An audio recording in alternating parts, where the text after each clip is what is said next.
All right, so we were focused on chapter 7, which is racial minority students. And I am Morgan, and then I also did this with Bryan and Christa. Our book that we used was The Ethical and Legal Issues in School Counseling, the fourth edition. So, in the introduction, the chapter begins by highlighting a majority of demographic shift in public education in 1997. Minority students made up 33% of enrollment, and the number was projected to reach 55% by 2022, according to Strauss in 2014. With this growth, it becomes essential that school counselors evolve to meet the changes needs for increasingly diverse student populations. The author emphasizes that counselors must actively learn how to support and advocate for students from marginalized backgrounds. This includes aligning with the ASCA standards for serving underserved and at-risk populations and ensuring that counseling programs promote equity and access for all students. A key takeaway is the importance of acting in a culturally sensitive and informed manner. Counselors should work to create an inclusive environment that's not just for students, but for the families as well, building trust and collaboration through open communication and outreach. The chapter also discusses the role of intergroup practices, which I'm going to go further into in the next couple of slides. So, the school counselor's role in reducing prejudice and promoting inclusion, interethnic friendships, a development opportunity, is children's friendships are foundational in helping them learn how others feel, think, and believe. Early exposure to peers from different ethnic, culture, and racial backgrounds shapes empathy, perspective taking, and identity development. School counselors can play a powerful role in bridging cultural divides while students are still forming their world views. Promoting diverse friendships during childhood contributes to the inclusion attitudes that carry into adulthood. So I wanted to talk about the school counselor's role in reducing the prejudice and racism. So school counselors can facilitate through intentional group activities that promote collaboration, classroom guidance lessons on empathy, inclusion, and cultural respect, peer mentoring programs, and leadership programs that encourage diverse connections, and by creating a safe space, welcoming spaces for dialogue and relationship building. And then lastly, I wanted to dive into the intergroup contact theory. So it was proposed by the psychologist Gordon Allport in 1954. And it suggests that positive, meaningful interactions between members of different social groups can reduce prejudice. When certain conditions are met, intergroup contact can lead to greater empathy, reduced bias, and improved intergroup relations. So some conditions for the effectiveness of the intergroup contact is equal status among students, shared goals, collaborative and cooperative tasks, and support from authority figures such as counselors and educators. So the way that this can be applied in school is school counselors can apply it by creating inclusive activities, promoting cross-cultural collaboration, facilitating empathy, building conversations, and promoting a safe space for diverse student connections. So I'm going to go ahead and send it over to Krista now. All right. So this section I'm going to be talking about is culturally competent collaboration, school counselors' collaboration with African American families and communities. So school, family, and community partnerships are relationships through which school personnel partner together with families and other community members to help children succeed in school.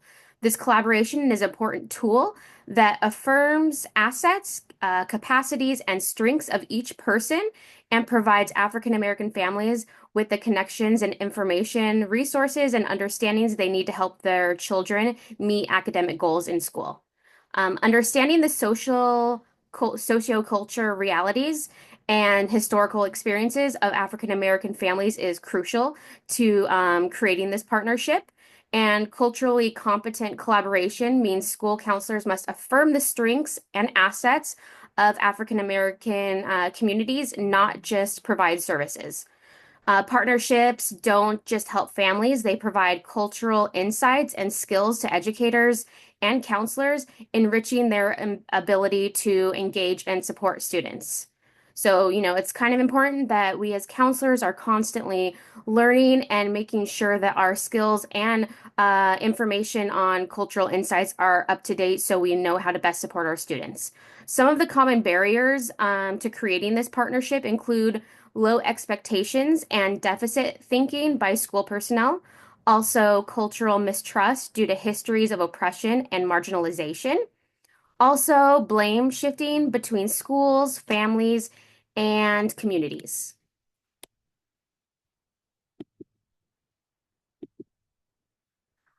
So what can school counselors do? School counselors can bridge cultural gaps using multicultural counseling skills. We can also promote strength-based approaches instead of deficit models. Also, another thing that we can do is facilitate productive, trusting alliances among families, schools, and communities, and also challenge outdated models and lead culturally responsive programs. So, the school family community partnership models is what I'm going to be talking about next. And the book talks about how the parent guardian involvement is really an essential tool for student success and effective school counseling. Federal education initiatives like No Child Left Behind help to emphasize the importance of school family community collaboration. Traditional African American family values, such as unity and collectivism, help support strong partnerships. So then, these are some of the models that were mentioned in the book. I'm only going to mention a couple, but there are a few more if anybody wanted to read those. The first one is Epstein's typology, which identifies six types of involvement. Those are parenting, communicating, volunteering, learning at home, decision making, and community collaboration. And then the next one I'm going to talk about is Ferguson's developmental model of collaboration, and it involves a few stages. The first one is trust versus mistrust, building relationships and recognizing social capital. The next one is compromise versus conflict slash exit, which is aligning goals and managing power dynamics. And the last one is commitment versus ambivalence to maintain engagement and trust within this partnership. And then these are some partnership programs within the African American communities that I'm going to be talking about. The reason why these are important is they help to, they're crucial due to disproportionate dis, dislip, same word, disciplinary actions against African American students, sorry about that, higher rates of special education placement, and academic underachievement. Also, increased dropout rates. Partnerships contribute to community empowerment, resiliency and revitalization, and collective efficacy and institutional change. So, these are three programs that were mentioned in the chapter. The first one is Harlem's Children's Zone, one of the most successful, well-known, and comprehensive partnership programs, which was designed to promote academic achievement, reduce systemic racial and socioeconomic inequality, and enhance healthy child and family functioning. This one is obviously in Harlem, New York. The next one is Year Up, and it provides young adults ages 18 to 29 with job training, internships, and mentorship to help them gain skills and access to career opportunities in fields like tech, finance, and business. It also helps to bridge the opportunity gap by connecting participants with employers and supporting them on a path to professional success. Then the last one is an achievable dream. All students in this school qualify for free and reduced lunch, and 98% of the student body is African American. An achievable dream provides students with intensive instruction in basic skills.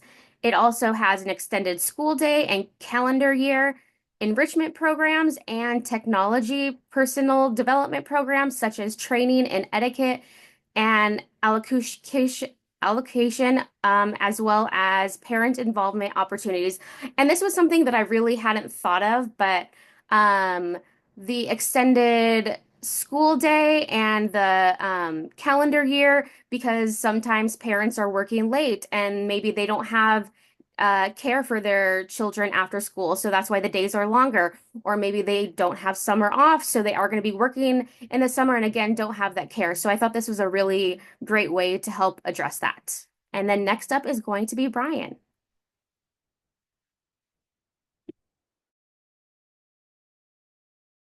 Had to remember to turn the mic off or on. So my section focused on measuring ethical sensitivity to racial and gender intolerance in school. So the focus of this section gave it a little bit of background, very similar to the first two sections, but kind of started collecting the talk about collecting data and kind of seeing the effects that it could have. So, just a couple things that were noteworthy when I was reading. So, definitely talked about the increase of minority students in schools, similar to what we talked about already. But because of that, there does come a greater need for counselors to understand the multicultural issues of minority students and their families, especially when they point out the fact that back in tw back when this was first written, the U.S. Department of Education reported daily occurrences of bigotry, bias, and racism in U.S. schools. So, school counselors do need to be aware of not only the cultural aspects that their student populations are connected to, but also making sure that they don't let their personal biases get in the way of their job. So, understanding our personal biases is definitely important. I think we've all kind of went through that in many of our ethics classes. Um, it's okay to feel the way that you feel. It just cannot get in the way of you doing the job to the best of your abilities. So, a lot of times these feelings come from ignorance. So, getting that deeper understanding of the students that we have, the backgrounds, what they're going through, is essential to trying to build those strong relationships so that we can have success and the students can have best success to the best of their abilities. Can I go next slide, Morgan? Thank you. So definitely, excuse me. There is a need for ethical sensitivity. So, what ethical sensitivity is, it occurs through awareness of existing codes of ethics, regulations, or laws, as well as the interpretation of complex situations through social perspective taking. So, basically, what is going on is we're trying to build our ethical sensitivity based on what's going on in the world. So sometimes it is through the existing laws, ethics that are around. Sometimes it is through just social interaction. So the reason why we want to kind of make sure that this is a point for our staff and our students is because it is a main component in building one's own beliefs and morals, especially when we are dealing with young, impressionable kids. We want to make sure that they see a lot of good examples so that they can develop into good adults with good ethical sensitivity as well. And with us being in the positions that we're in, school counselors, we are usually role models. And because of that, we want to make sure that if we're showing we have ethical sensitivity, we're making decisions for the right reasons. Hopefully, our students will learn similar behaviors as they're developing their sense of self. If I could go next slide. Thank you. And I'm not going to read all three of these scenarios out here, but one thing when we have an audience, I thought would be cool is these three scenarios were part of the research questions that they were doing in this chapter. So these three scenarios, faculty lounge, math class, conference room, we scores were given based on if people could identify what was wrong here and if they could elaborate on why it's wrong with that. So based on the book itself, it scored each of these and had a multiple different number of issues with these. So for instance, the first one had 8 issues, the second one has 6 issues, and then this last one here has 9 issues. So when given a bigger setting, you probably could discuss them, take some time, discuss with group members or pair share with partners and kind of go over that. But I just think having that kind of knowledge, just kind of seeing where different people would kind of see what's wrong here would just, one, help us determine how well we're understanding situations. And two, for people that don't think anything's wrong with these situations, try to help them learn and understand that, some of these situations happen in our schools. And we need to make sure that we take the right steps to make sure that they don't happen later on. So I think I'm going to end that slide there. This is just a reference slide here of the textbook that we used for our quotations. And at that point, that's all we got. Thank you, everybody, for listening. You guys have all been a great audience.